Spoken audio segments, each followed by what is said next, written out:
Dari lorong waktu yang panjang, kita akhirnya tiba. Bukan pada akhir, tapi pada jawaban. Beginilah seharusnya peradaban. Tahun 2050, kota tak lagi hanya tumbuh, tapi bertumbuh bersama alam. Kendaraan melaju, tak terdengar lagi suara bising mesin, tak lagi sesak, tak lagi tergesa. Transportasi umum menjadi ruang aman dan nyaman. Kita hidup di masa ketika makanan tidak dicari, lumbung-lumbung pangan tidak pernah tertutup. Tak ada yang kelaparan, tak ada yang bersisa. Sisa makan jadi kompos, dan semua kembali pada alam tanpa merusak lingkungan. Sungai, laut, dan danau tidak tercemar, karena tak ada racun dari pabrik, tak ada sampah dari tangan kita.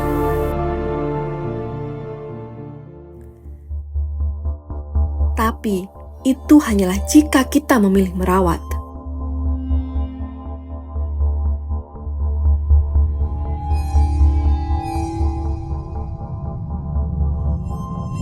Karena hari ini bukan kisah tentang masa depan yang lestari, melainkan fakta hari ini yang terus kita abaikan.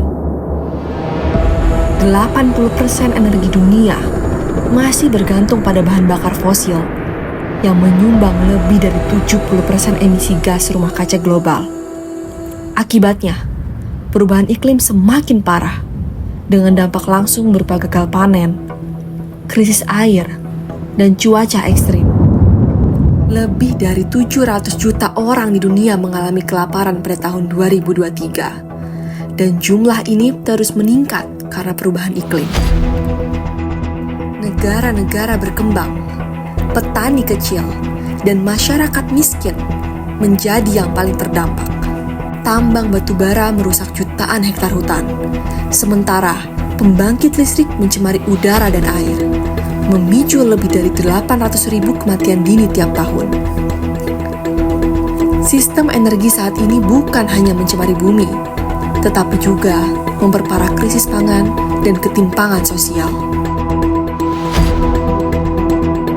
Itu banyak perahu sudah hilang, ada yang hilang, ada beberapa perahu yang banyak yang hilang kalau sudah cuaca buruk, tidak ditemukan sampai sekarang.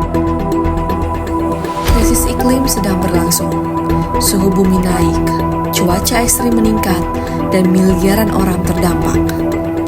Dunia merespons lewat Paris Agreement dengan target menahan kenaikan suhu di bawah 2 derajat Celcius. Indonesia ikut ambil bagian. Lewat komitmen NDC pada tahun 2022, kita menargetkan penurunan emisi hingga 43,2% pada 2030 dengan dukungan internasional. Salah satu strategi utama adalah Full Net Sink 2030, sebuah program untuk memastikan bahwa sektor forestry and other land use mampu menyerap lebih banyak emisi daripada yang dilepas.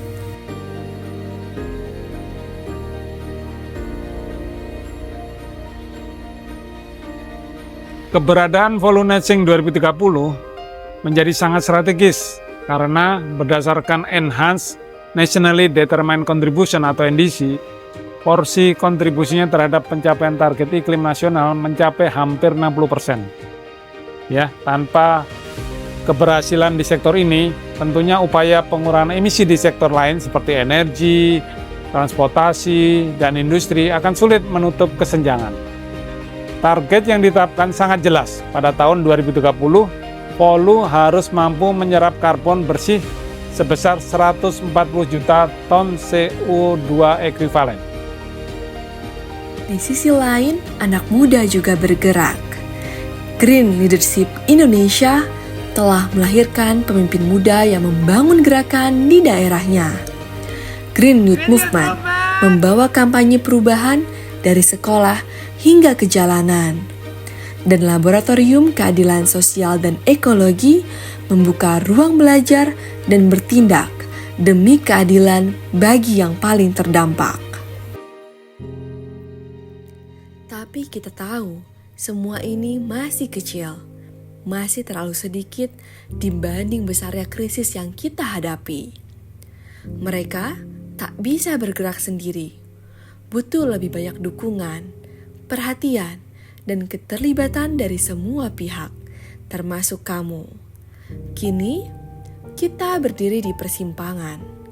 Kita bisa memilih untuk terus mengambil tanpa batas, membakar sumber daya, dan menghancurkan keseimbangan alam, atau kita bisa memilih untuk memperbaiki yang rusak, memelihara yang tersisa, dan menghormati keterhubungan kita dengan alam. Pilihan ini bukan soal moralitas semata, tapi soal keberlangsungan. Tentang apakah anak cucu kita masih bisa hidup berdampingan dengan alam, melihat birunya langit, mendengar burung bernyanyi, atau hanya akan mendengar kisah bahwa dunia dulu pernah indah.